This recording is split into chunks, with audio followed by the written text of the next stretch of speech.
I'm joined by Michael Cohen of The Athletic, our Packers insider. We just heard Brian Gutekunst speak here in the media auditorium at Lambeau Field. He cut 10 former draft picks by the Packers in his first year as GM, making that initial 53-man roster. What kind of statement do you think he made making those cuts? Well, I think the first thing that he really got across to all these players is that just because you were drafted doesn't mean I'm going to give you any more time to develop than other players. Now, if it's a first or second round pick, that could be a different conversation, but we saw a ton of holdovers from the Ted Thompson era that were middle and late round picks that had their careers with the Packers come to an end over the weekend. And the second thing that I think it showed is that he's not afraid to shake up the bottom third of this roster a little bit more. That was one of the big criticisms of Ted Thompson, is that for all the good work he did in finding players, he sometimes kept certain guys around too long when they didn't show the proper steps and growth to advance their careers. And with Gutekunst, it's very clear that perhaps the hook might be a little bit quicker for some of these guys near the bottom of the roster. And I know you asked about that, talking about, none of these guys got picked up on the waiver wire that the Packers did release. Was that bottom third a little bit less strong than you thought it was? But what was the biggest surprise to you, whether it was someone who got cut or someone they actually kept? Well, I think the two guys that jumped off the page to me, one was Aaron Ripkowski, the starting fullback, a guy that was one of those former draft picks by Ted Thompson. Not necessarily that I didn't expect him to get cut because I thought it was possible, but just that McCarthy has praised fullbacks so heavily at times, even in the small role that they play, that I was a little surprised to see that position end up with 0 spots on the 53-man roster. And then the second guy would be Vince Biegel, just a guy that I thought they were going to carry on the 53-man roster, not necessarily because his play warranted it, but because typically you want more than 4 outside linebackers, and he was the 5th. But as it turns out, they were willing to go with 4, and so Vince Biegel was cut and not even re-signed to the practice squad. I think a lot of people were surprised by that one in particular. What do you think they're going to do now at outside linebacker? Obviously, like you said, very thin at that position now. Well, I think certainly they're going to keep combing the waiver wire and see if there's any veterans out there that were released that, could be options for them. And the other thing that I think they can do is cross-train players. That's something Mike Pettin did a lot of with the Jets. Gutekunst mentioned it, that he thinks players like James Crawford and some of the other inside linebackers can offer the versatility to rush off the edge at times. And the Packers kept 8 receivers on this initial 53-man roster. It's the first time they've done that in about 10 years.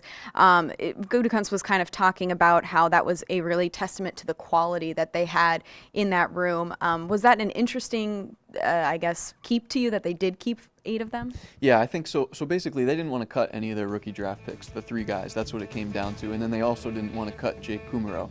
And then on special teams, they didn't have anybody that could return punts or kicks better than Trevor Davis. So you had those 3 groups of players, or those 3 trains of thought, kind of colliding with each other.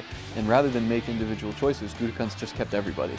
I don't know how that's going to play out. He thinks that all of them can contribute on the 53-man roster, but the problem is that the 3 rookies have not shown a great propensity on special teams, and Kumerow doesn't really play special teams either. So I don't know how many of them can be on the 46-man active roster on a given Sunday. That'll be interesting to watch. And I also think it's possible that some of those guys could potentially be cut later in the season when it's more likely that they would sneak through to the practice squad. Gutekunst did say multiple times this is a fluid roster. This is by no means what they're actually going to carry into the regular season. But now that the initial waiver period has kind of come and gone, do you expect any changes to this roster very soon? I would be surprised if this 53 is exactly the same 53 that lines up against the Bears on Sunday night. I just think that there's a couple of things that they need to consider with injuries. Kumerow has the shoulder situation. That could be something where he ends up on IR. There could be other guys that came out of the Kansas City game with problems. Until everybody gets a good idea of what the actual overall health picture will be heading into the Bears game, there is definitely possibility for change on this 53. And speaking of the Bears, another big headline this weekend, Khalil Mack going to the Bears in a trade with the Raiders. Obviously a huge thorn in the side for many Packers fans who wanted to see him in green and gold. But what impact do you think that's actually going to have on week 1? Well, I think it's going to be a huge test for David Bakhtiari and Brian Bulaga. I mean, if I'm Khalil Mack and I find out I'm going to play this weekend, I want to line up against Brian Bulaga every single time and just bull rush him over and over and over again. I absolutely target a guy who hasn't played in, almost a year because of a significant lower body injury. And I think it's going to have a major impact on the division. I think that Khalil Mack is the type of rusher, sort of like Clay Matthews in his prime, where he can make 2 or 3 plays a game that can win you a game, whether it's a strip sack, a forced fumble, batting down a pass on a key 4th down. Those are the plays that can win games, and Mack is capable of that. I don't necessarily think it means the Bears are front runners in the division. I wouldn't go that far at all, but I certainly believe that it makes them much more competitive in terms of the other 3 teams around them. All right, well, we'll see how it all plays out. Week 1 will be on NBC 26. We'll have a pregame show for you, hour-long on NBC 26 before kickoff between the Packers and the Bears at 7:20 on Sunday.